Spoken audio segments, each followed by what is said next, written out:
Parliament's failure to implement a constitutional court decision to amend the Electoral Act 73 of 1998 may put the 2024 national vote at risk. Some observers believe the IEC may find itself having to postpone the elections. For more on this, we're joined now by New Nation Movement coordinator and co-founder Bulelani Mkhohliswa. Bulelani, good evening, and thank you very much for your time. What is the unintended consequence that could result from these delays in implementing this constitutional court order? Well, good evening, Thabo, and thank you for having us, and good evening to your viewers as well.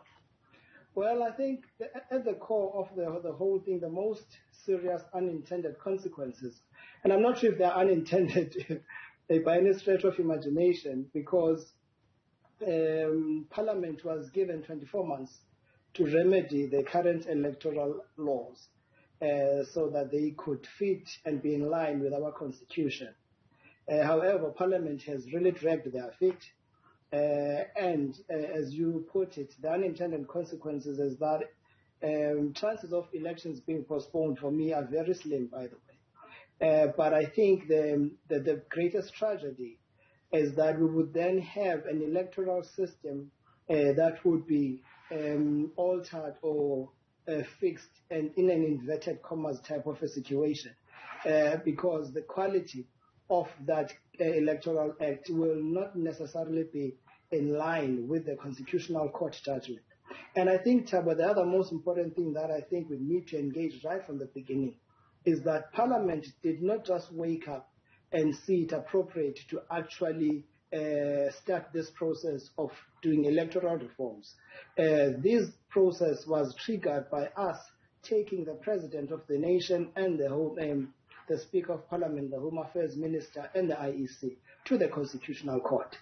And we were given the green light to say we are correct in our interpretation that our electoral laws are unconstitutional. Yeah. And then that gave rise to this process that has started.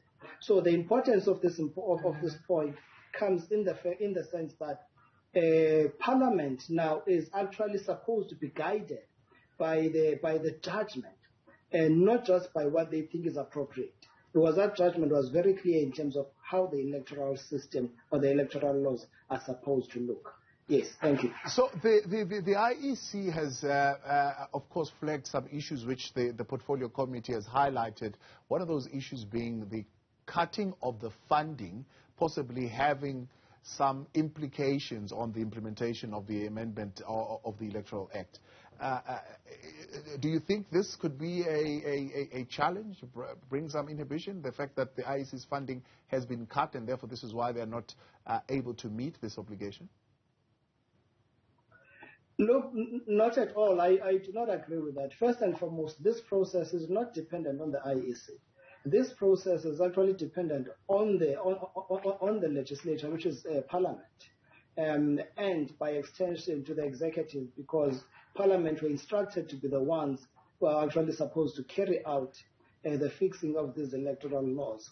What they did was to abdicate their responsibility, and they handed it over to the executive under the leadership of Dr. Aaron Motsoaledi, the Minister of Home Affairs. So it's between those two states, organs of state, that are actually supposed to drive this process. The IEC is just really an implementing agent, and they would be there to advise them. But in terms of the legislation being passed, it is the sole responsibility of Parliament and also the executive under the Home Affairs portfolio. Yeah.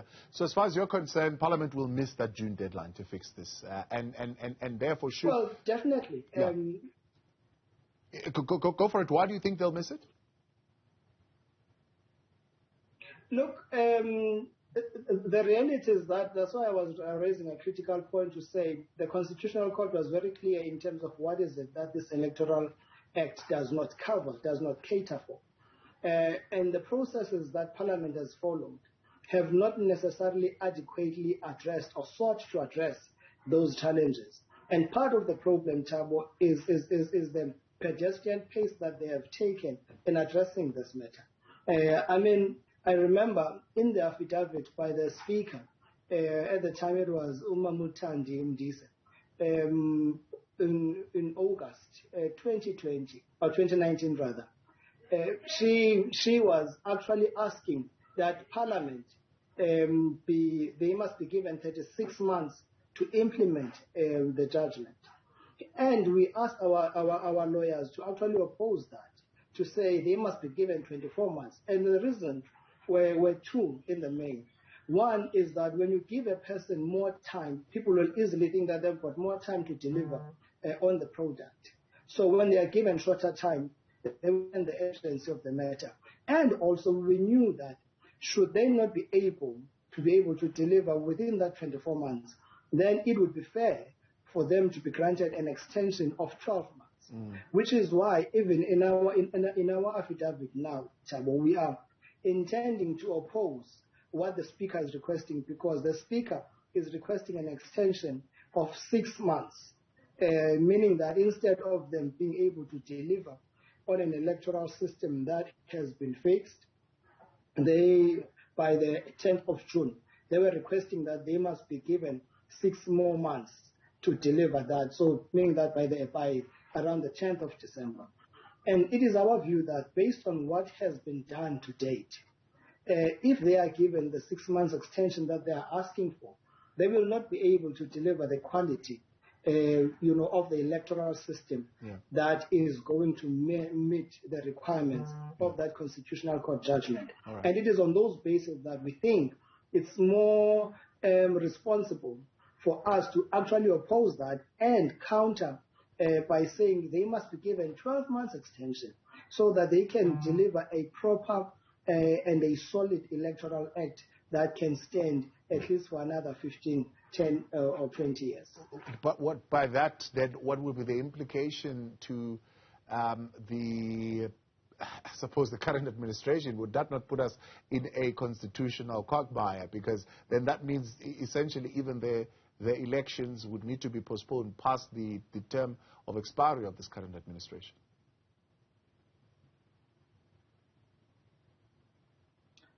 Well, Thabo, I mean, if you look at the fact that the Speaker had requested 36 months right from the onset, and the judgment was handed down on the 11th of June 2020, I think they had an understanding that a 3-year period would have been sufficient to actually deliver a credible electoral system that was going to be in line with our Constitution.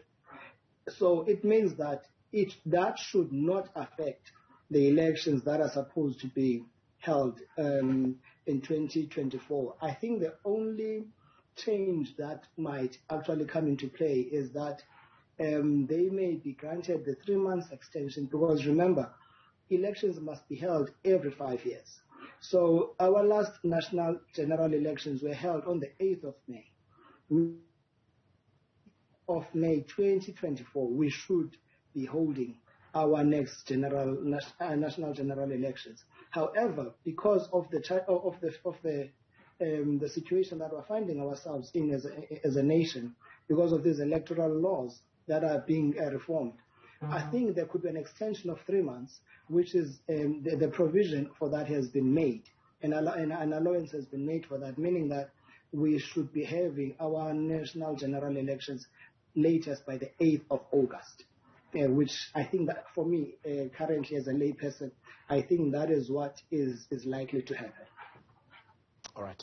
I appreciate your time. Thank you very much for coming on. Bulelani there and that intervention. Mkhohliswa, he is the New Nation Movement Coordinator and Executive Director. They will be, of course, opposing a 6 months extension, saying they need a 12-month extension to ensure that they present to us a credible electoral system.